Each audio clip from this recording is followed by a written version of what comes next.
The verdict is in. The market has decided that gold is the only safe haven in the post-rule-based order era.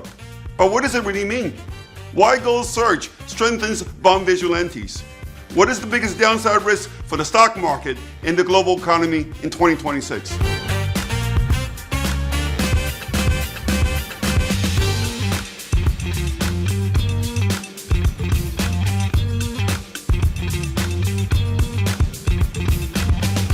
The gold rally has gone hyperbolic.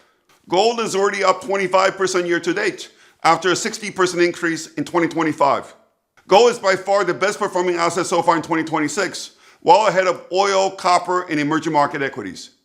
Gold rally of this magnitude is not unheard of, but it is usually associated with a major structural change in the world. The best example is what happened to gold in the collapse of the Bretton Woods system in the early 1970s. Another example is the second oil crisis in 1979 that tipped an already fragile global economy into a destabilizing inflationary spiral. Gold is a safe haven. Gold rallies of this magnitude are rarely benign. History says that gold does not surge like this unless something in the system is about to break. This is the million-dollar question. If something is about to break, why is no other market paying any attention? Gold is hitting new record highs almost every week, even as risk premium in equities and credit sit near decade lows. The implication is that either the gold rally is a speculative bubble, or that all other markets are totally mispriced. So which is the case?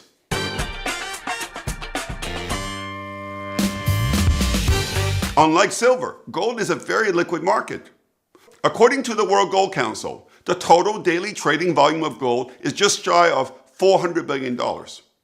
This makes gold as liquid as the entire US Treasury bill market. Given the depth of the gold market, a 25% rally in a single month can only mean one thing: gold's buyer base is widening. But why now? Because the world's changing, and in the new world, other safe havens no longer feel safe. Investors are discovering that US Treasuries are not only exposed to fiscal risk, but also to geopolitical risk. The problem with Bitcoin is that it lacks appeal for reserve managers or anyone seeking to keep their assets beyond Washington's reach.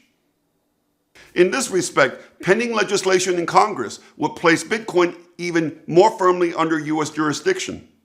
As for the Japanese yen, Japan, having conquered deflation, now has an inflation problem. And Swiss franc safe haven status is constrained by active interventions by the Swiss National Bank. Every portfolio needs hedges. Without hedges, a lot more money will be sitting in cash, and asset valuation will be much lower. In my view, gold's massive outperformance lately reflects investors' resignation that it is the only true portfolio hedge in the post-rule-based order era. Changing global fundamentals are driving the gold rally.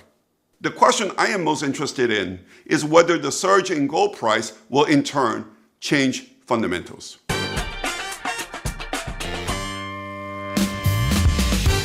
By definition, increased demand for gold will be at the expense of something else.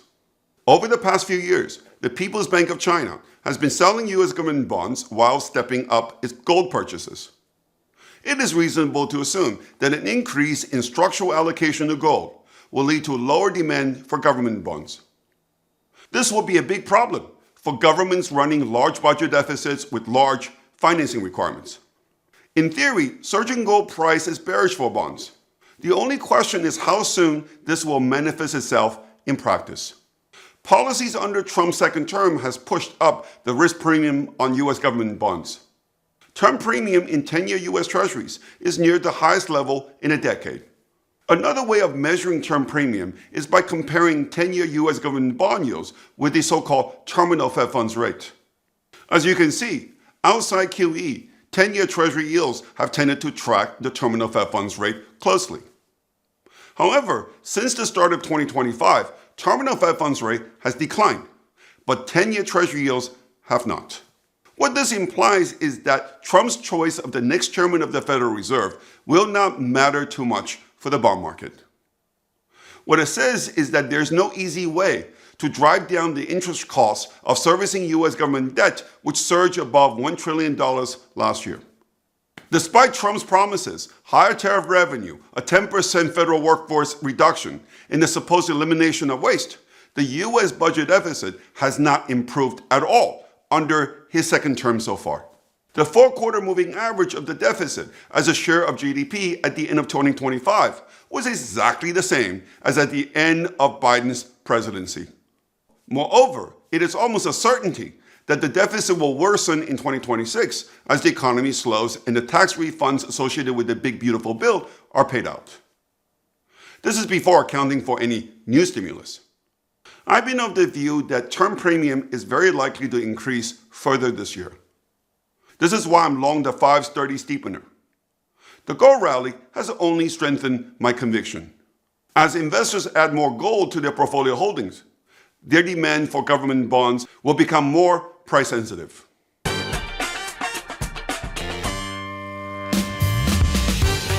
We don't have the Q4 flow of funds data yet, but we know that in the first 3 quarters of last year, foreign investors bought more U.S. Treasuries than U.S. households and U.S. money market funds combined.